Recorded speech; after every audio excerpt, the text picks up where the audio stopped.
കണ്ണൂരിൽ നടന്ന ദേശീയ സീനിയർ ഫെൻസിംഗ് ചാമ്പ്യൻഷിപ്പിൽ വനിതാ വിഭാഗത്തിൽ ഹരിയാനയും പുരുഷ വിഭാഗത്തിൽ സർവീസസും ചാമ്പ്യന്മാരായി. വനിതാ വിഭാഗത്തിൽ മണിപ്പൂരും പുരുഷ വിഭാഗത്തിൽ മഹാരാഷ്ട്രയുമാണ് രണ്ടാം സ്ഥാനക്കാർ. വനിതാ വിഭാഗത്തിൽ 35 പോയിന്റ് നേടിയാണ് ഹരിയാന ഓവറോൾ ചാമ്പ്യന്മാരായത്. പുരുഷ വിഭാഗത്തിൽ 25 പോയിന്റ് നേടി സർവീസസും ഒന്നാമതെത്തി. വനിതാ വിഭാഗത്തിൽ 16 പോയിന്റോടെ മണിപ്പൂർ രണ്ടാം സ്ഥാനവും 10 പോയിന്റോടെ തമിഴ്നാട് മൂന്നാം സ്ഥാനവും നേടി.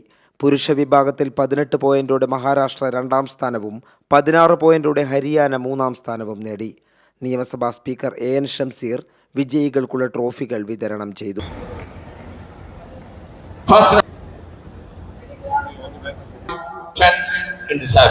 Total 35 points and winning the overall championship.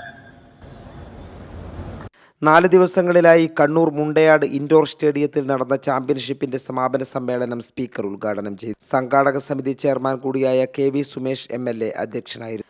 Fencing confederation of Asia secretary general Rajeev Mehta, Thalassery archbishop Mar Joseph Pamplany എന്നിവർ വിശിഷ്ടാതിഥികളായി. കൈരളി ന്യൂസ്, കണ്ണൂർ.